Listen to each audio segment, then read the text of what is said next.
Investment हमारी life के लिए बहुत ज़्यादा इंपॉर्टेंट पार्ट बन गया है कि अगर हम जल्दी से जल्दी इन्वेस्टमेंट करना स्टार्ट कर देते हैं तो वो उतना ही अच्छा होता है हमारे प्रेजेंट के लिए भी और हमारे आने वाले फ्यूचर के लिए भी। तो इसमें भी काफ़ी लोग कंफ्यूज हो जाते हैं कि इन्वेस्टमेंट कैसे करें, खास करके बिगनर्स बहुत ज़्यादा कंफ्यूज हो जाते हैं जिनकी नई नई जॉब लगी होती है, नई नई सैलरी आती है, तो उनको नहीं समझ में आता कि उन्हें कहाँ से इन्वेस्टमेंट स्टार्ट करनी चाहिए।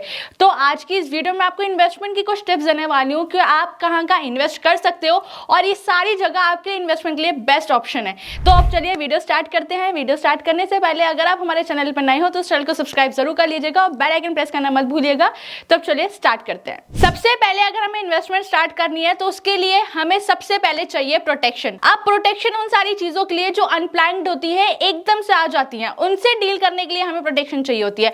अब इसमें आपको सबसे पहले जो इन्वेस्ट करना है वो करना है अपने हेल्थ इंश्योरेंस पे। अब हेल्थ इंश्योरेंस क्यों? क्योंकि हेल्थ इंश्योरेंस एक ऐसा कवर होता है जो आपको मेडिकल एक्सपेंसेस से बचाता है। यानी आपका और एक हेल्थ इंश्योरेंस कंपनी का एक टाई अप होता है, उस टाई अप में आप एवरी मंथ एक प्रीमियम पे करते हैं हेल्थ इंश्योरेंस कंपनी को, और जब आपके यहाँ कोई भी ऐसी इमरजेंसी सिचुएशन आ जाती है, मेडिकल इमरजेंसी सिचुएशन आती है, तो उस कंडीशन में जो भी आपका एक्सपेंसेस होता है हॉस्पिटल से रिलेटेड, वो सब कुछ हेल्थ इंश्योरेंस कंपनी कवर करती है। तो इसके लिए सबसे पहले अगर आपको इन्वेस्टमेंट करना स्टार्ट करना है तो सबसे पहले आपको हेल्थ इंश्योरेंस परचेज करना है। हेल्थ इंश्योरेंस आप इंडिविजुअली बनवा सकते हो और अपनी फैमिली का भी बनवा सकते हैं, बट मैं आपको ये रिकमेंड करूंगी कि आप हेल्थ इंश्योरेंस अपने एक इंडिविजुअल बनवाइएगा, देन अपनी फैमिली का भी। इसमें ऑप्शंस होते हैं कि आपको अपनी फैमिली का भी हेल्थ इंश्योरेंस करवाना है तो आप अपनी फैमिली का एक अलग से हेल्थ इंश्योरेंस बनवाइए। हेल्थ इंश्योरेंस बनवाने से आप अपने आप को और अपनी फैमिली को सिक्योर करते हो। तो हेल्थ इंश्योरेंस में इन्वेस्ट करना सबसे फर्स्ट पॉइंट है।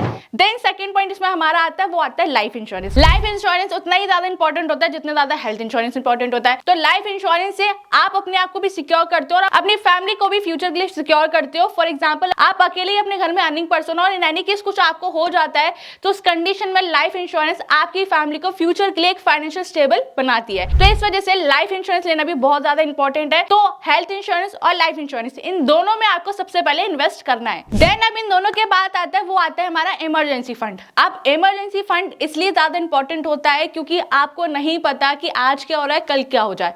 ऐसी इमरजेंसी सिचुएशंस आ जाती हैं जो हम बिल्कुल भी प्रेडिक्ट नहीं कर सकते हैं, और इसके साथ साथ अगर हमारे पास इमरजेंसी फंड नहीं होता है तो उस कंडीशन में क्या होता है कि जो भी हमने अर्निंग करी होती है, जो भी हमारी सेविंग्स होती है, वो एक बार में चली जाती है। तो इसी वजह से कहा जाता है कि अगर आप इन्वेस्टमेंट करना स्टार्ट कर रहे हैं तो सबसे पहले आप इमरजेंसी फंड करना स्टार्ट करें, क्योंकि इमरजेंसी फंड एक ऐसी चीज होती है जो आपको सिक्योर करती है उन सारी सिचुएशन से जो अनएक्सपेक्टेड हो जाती है। अब इसमें आप मेडिकल इलनेस भी ले सकते हो, इसके साथ इसमें आप अपने कार इंश्योरेंस भी ले सकते हो। घर की और भी सारी प्रॉब्लम्स होती हैं, उनसे डील करने के लिए भी इमरजेंसी फंड बहुत ज्यादा इंपॉर्टेंट होता है। तो अब आपको क्या करना है कि अगर आप इन्वेस्टमेंट करना स्टार्ट कर रहे हो, आपकी फर्स्ट सैलरी आई है, तो आपको पहले इमरजेंसी फंड बनाना क्रिएट करना होगा कि आपको हर महीने अपनी इमरजेंसी सिचुएशंस के लिए आपको फंड इकट्ठा करना है और एक डिसिप्लिन मैनर से करना है। जितने डिसिप्लिन तरीके से आप इस फंड को इकट्ठा करेंगे वो आगे जाके उतने ही आपको हेल्प करेगा। तो अब आपको क्या करना है, कम से कम 3 से 6 महीने तक का इमरजेंसी फंड अपने पास रखिए, क्योंकि अगर कोई ऐसी सिचुएशन आ जाती है तो आप उससे डील कर पाए। अगर आप ये सारी चीजें सीख जाते हैं देन आप अब इन्वेस्टमेंट करना स्टार्ट कर सकते हैं।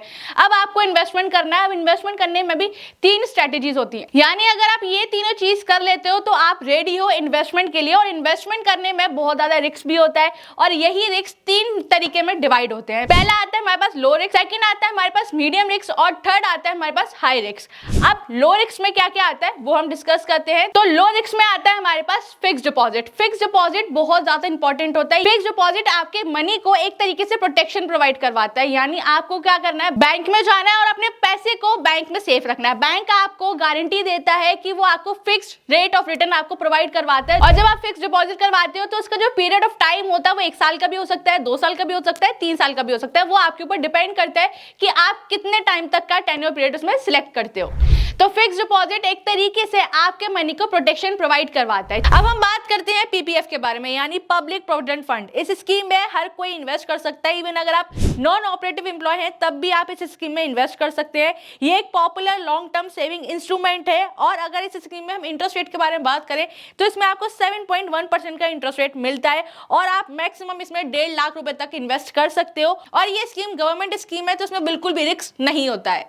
थर्ड पॉइंट, अगर हम लो रिस्क के बारे में बात करें तो इसमें हम इन्वॉल्व करते हैं गोल्ड को। गोल्ड एक ऐसी चीज होती है जिसमें हर कोई इन्वेस्ट करना चाहता है, लेकिन गोल्ड में भी अब बहुत सारे तरीके आ चुके हैं कि आप गोल्ड में अलग अलग तरीके के में भी इन्वेस्ट कर सकते हैं। फॉर एग्जाम्पल, आप सोवरेन गोल्ड बॉन्ड में इन्वेस्ट कर सकते हैं, आप गोल्ड फंड ले सकते हैं, आप बार में ले सकते हैं, तो आप इतनी सारी चीजों में इन्वेस्ट कर सकते हैं। मैं आपको ये रिकमेंड करूंगी आप फिजिकल गोल्ड में इन्वेस्ट ना करें, आप ऑनलाइन डिजिटल गोल्ड भी परचेस कर सकते हैं जो कि काफी ज्यादा सेफ और सिक्योर होता है। तो इस केस में आप सोवरेन गोल्ड बॉन्ड ले सकते हैं। सोवरेन गोल्ड बॉन्ड में इन्वेस्ट करना बहुत ज्यादा सेफ होता है क्योंकि ये आरबीआई इशू करवाती है इंडियन गवर्नमेंट के बिहाफ पे। अब हम बात करते हैं मीडियम रिस्क के बारे में, इसमें क्या क्या इन्वॉल्व होता है। मीडियम रिस्क की अगर हम बात करें तो इसमें जो आप मनी इन्वेस्ट करते हो वो अप एंड डाउन होता रहता है, यानी फ्लक्चुएट होता रहता है। जब आप मीडियम रिस्क में इन्वेस्ट करते हैं तो इसमें आप लॉन्ग टर्म के लिए इन्वेस्ट करते हैं, यानी एक बेटर रिटर्न के लिए इन्वेस्ट करते हैं, तो इसमें रिस्क भी थोड़ा ज्यादा ही रहता है। अब इसमें कौन कौन से पॉइंट्स आते हैं वो हम डिस्कस करते हैं। तो फर्स्ट पॉइंट है रियल एस्टेट। रियल एस्टेट में लोग काफी ज्यादा पैसा कमाते हैं और इसमें भी पैसे कमाने के दो तरीके होते हैं। तो पहला तरीका होता है रेंटल इनकम। इसमें आप अपना कोई भी फ्लैट लेते हैं या फिर घर लेते हैं या फिर आप कोई भी शॉप लेते हैं मॉल वगैरह में, उसको आप रेंट पे रख सकते हो। रेंट से क्या होता है कि आपके पास सोर्स ऑफ इनकम बन जाती है जब आप अपनी प्रॉपर्टी को रेंट पे देते हैं। अब इसमें दूसरा तरीका आता है कि जो भी आप प्रॉपर्टी परचेस करते हो आप उसको सोल्ड कर देते हो। तो रियल एस्टेट में इन्वेस्ट करना एक बेस्ट ऑप्शन बन चुका है आज के टाइम के लिए।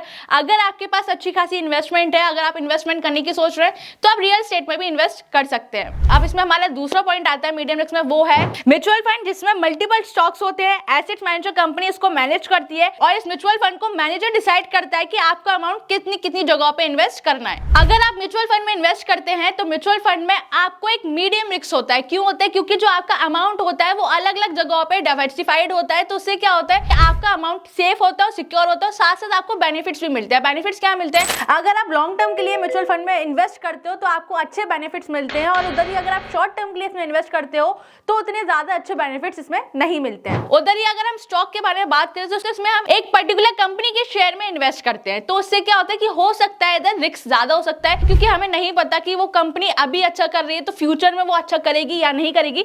बट आप उसके लिए प्रॉपर तरीके से रिसर्च करें तब भी आप इन सारी चीजों में इन्वेस्ट करें। तो अभी हमने बात करी थी लो रिस्क के बारे में और मीडियम रिस्क के बारे में। अब हम बात करते हैं हाई रिस्क के बारे में। अगर आप इन्वेस्टमेंट करने की सोच रहे हो और आप रिस्क ले सकते हैं तभी आप हाई रिस्क में जाके इन्वेस्ट करें। अब हाई रिस्क में हमारे पास आता है फ्यूचर ऑप्शन। अब इधर ही अगर हम इनके बारे में बात करें, ट्रेडिंग के बारे में बात करें, ऑप्शंस के बारे में बात करें, तो इसमें क्या होता है जितनी जल्दी आप इसमें इन्वेस्ट करते हो उतनी ही जल्दी आपको प्रॉफिट भी होता है और उतनी ही जल्दी आपको लॉस भी होता है। तो अगर आप हाई रिस्क ले सकते हो तभी आप इन्वेस्टमेंट इन सारी चीजों पे करें, क्योंकि इस पे बहुत ज्यादा रिस्क होता है कि आपका पैसे एक बार में आपको मिल भी सकता है और एक बार में नहीं भी मिल सकता। तो ये थी कुछ टिप्स आपके लिए। अगर आप इन्वेस्टमेंट करने की सोच रहे हो तो आप इन सारी जगहों पे जाके इन्वेस्ट कर सकते हो, लेकिन मैं आपको एक बार फिर से बोलूंगी कि अगर आप इन्वेस्टमेंट करने की सोच रहे हो तो सारी टर्म एंड कंडीशंस को एनालाइज करो, देन तभी इन्वेस्टमेंट करना स्टार्ट करो। और इन्वेस्टमेंट के लिए आपको ऑल इन बहुत सारी ऐसी चीजें मिल जाएंगी जहां आप कंपेयर कर सकते हो एक कंपनी से दूसरी कंपनी को, और उसके बाद आप पता कर सकते हो कि कौन सी कंपनी आपको अच्छा रिटर्न देती है, अच्छे बेनिफिट्स आपको प्रोवाइड करवाती है, क्या उस कंपनी में इन्वेस्ट करना सेफ है या फिर नहीं है। वो सारा प्रॉपर तरीके से एनालाइज करो, देन उसके बाद ही इन्वेस्टमेंट करना स्टार्ट करो। तो आई होप आपको वीडियो अच्छी लगी हो। वीडियो से रिलेटेड कुछ कंफ्यूजन है तो आप हमें कमेंट भी कर सकते हो। जाने से पहले इस वीडियो को अपने सभी फैमिली फ्रेंड के साथ शेयर कर देना, खास करके उन लोगों को जो इन्वेस्टमेंट करने की सोच रहे हैं, और हमारे चैनल को सब्सक्राइब करना, फॉलो करना, बेल आइकन प्रेस करना मत भूलना। Thank you so much.